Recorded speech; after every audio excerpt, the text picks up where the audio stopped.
Morning. देखो, इससे पहले अपन ने बात की थी बीएससी नर्सिंग फर्स्ट ईयर में जो न्यूट्रिशन और बायोकेमिस्ट्री का जो पेपर होता है वो टोटल 80 नंबर का होता है, और न्यूट्रिशन और बायोकेमिस्ट्री उसमें सेपरेट ए और बी पोर्शन अलग अलग होते हैं। उसके बाद जो अभी रिसेंट में साइकोलॉजी दूसरी सब्जेक्ट जो इनका पेपर हुआ है वो सेपरेट होता है और 80 नंबर का होता है।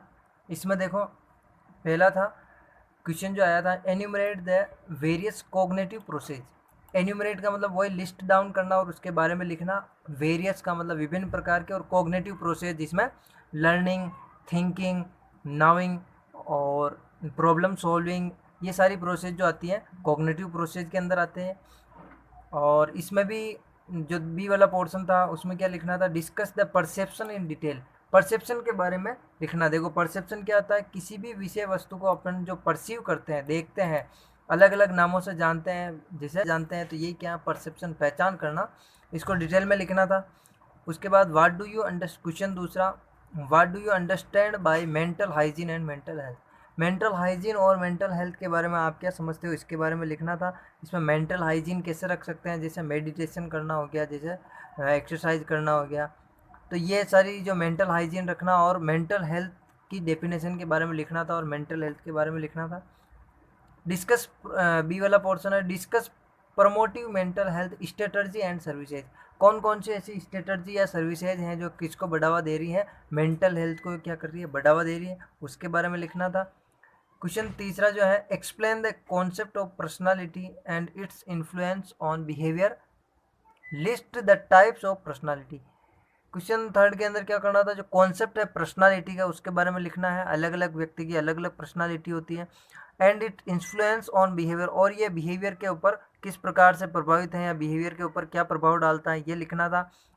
List the types of personality, और टाइप्स ऑफ पर्सनालिटी के बारे में लिस्ट डाउन करना था। जैसे बॉर्डर लाइन पर्सनालिटी हुआ, एक्सट्रोवर्ट पर्सनालिटी हुआ, एम्बीवर्ट हुआ, इंट्रोवर्ट हुआ, तो इनके बारे में लिखना था, केवल लिस्ट डाउन करना था। उसके बाद क्वेश्चन 4 की बात करते हैं अपन। देखो, क्वेश्चन 4 के अंदर explain the biology of human behaviour. Human behaviour की जो बायोलॉजी है, ठीक है, उसके बारे में लिखना था आपको। और जिसमें हार्मोनल चेंजेज हो गए, ह्यूमन में कौन कौन से न्यूरोट्रांसमीटर हो गए, ठीक है, कौन कौन से हार्मोन रेगुलेट होते हैं, उसके बारे में लिखना था, जो बिहेवियर को कहीं ना कहीं मेंटेन करते हैं। बी वाला पोर्शन था, discuss the effect of genetics on human behaviour in detail.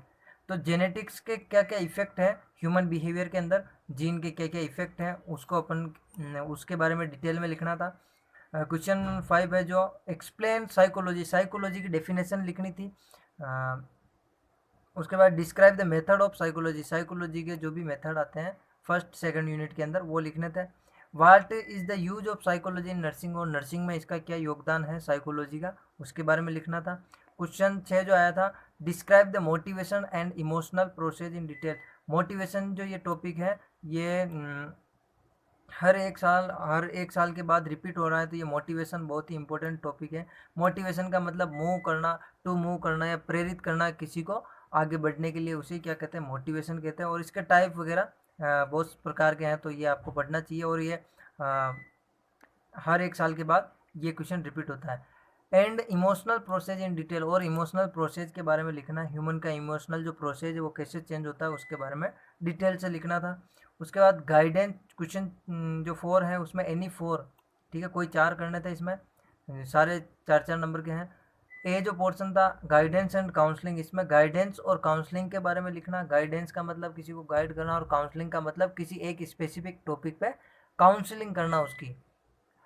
Psychology of groups, group psychology लिखनी थी ग्रुप्स की।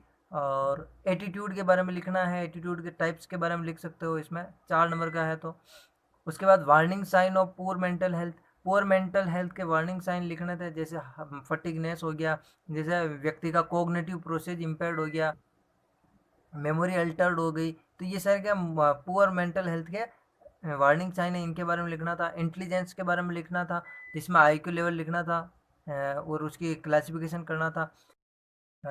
रेशनल ईगो डिफेंस मैकेनिज्म के अंदर आपको डिफेंस मैकेनिज्म लिखनी थी। रेशनलाइजेशन हो गया, डिनाइल हो गया, और रेफरेंस हो गया। तो ये जो डिफेंस मैकेनिज्म आपने पढ़ रखी उनके बारे में लिखना था। 4 नंबर का था, लिस्ट डाउन करके इसमें एक दो लाइन लिखनी थी। तो ये जो वीडियो है ये साइकोलॉजी का जो अभी रिसेंट पेपर हुआ 2019 में उसका है। और अगर आपको पीडीएफ चाहिए तो डिस्क्रिप्शन में इसका लिंक है, जहाँ से आप 2010 से लेके 2019 तक आप इसकी पीडीएफ डाउनलोड कर सकते हो। इसके बाद नर्सिंग फंडामेंटल जो है उसके रिसेंट पेपर के बारे में डिस्कस करेंगे अगले वीडियो में।